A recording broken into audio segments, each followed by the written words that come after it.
అనంతపురం జిల్లా రాయదుర్గంలో ఎన్నో కుటుంబాలకు చినుకు పడితే రాత్రి వేళల్లో కంటి మీద కునుకు లేకుండా చేసిన ప్రధాన డ్రైనేజ్ కాలువను పరిశీలించిన ఎమ్మెల్యే కాలువ శ్రీనివాసులు రాయదుర్గం పట్టణంలో వర్షాల కారణంగా లోతట్టు ప్రాంతమైన ప్యాలెస్ రోడ్డు వద్ద ఉన్న ప్రధాన డ్రైనేజ్ కాలువలో చెత్తా చెదారం పేరుకుపోవడం వల్లనే డ్రైనేజ్ కాలువ బ్లాక్ అయ్యిందని అన్నారు. ఎన్నో ఏళ్లుగా రాయదుర్గంలో ప్రజలు తీవ్ర ఇబ్బందులు ఎదుర్కొంటున్న సందర్భంగా రాయదుర్గం ఎమ్మెల్యే కాలువ శ్రీనివాసులు మరియు మున్సిపాలిటీ అధికారులతో కలిసి క్షేత్రస్థాయిలో ప్రధాన డ్రైనేజ్ కాలువలను పరిశీలించారు. డ్రైనేజ్ కాలువ పూడికతీత పనులు సక్రమంగా చేపట్టాలని మున్సిపల్ అధికారులకు ఆదేశాలు జారీ చేశారు. ఆయన మాట్లాడుతూ వర్షపు నీరు కాలువలో బ్లాక్ అవ్వడం వల్లనే రోడ్లపైన ఇళ్లల్లోకి అంగళ్లోకి మురికినీరు చేరడం వల్ల ప్రజలు తీవ్ర ఇబ్బందులు ఎదుర్కొంటున్నారని అన్నారు.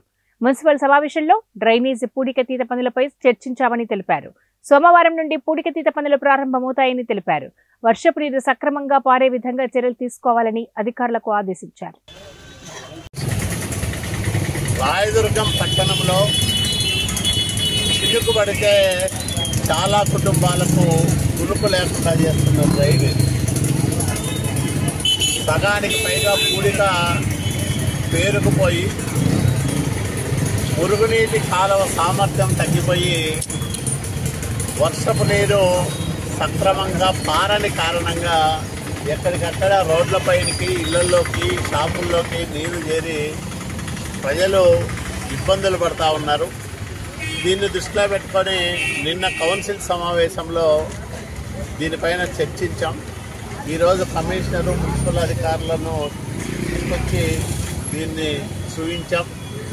రేపే పనులు ప్రారంభం చేయమని, తక్షణం పూడిక తీసి ఈ మురుగునీటి కాలువ సామర్థ్యాన్ని పెంచమని, ఇది ఎక్కడైతే పుట్టప్ప తోట వరకు ఉందో అక్కడి వరకు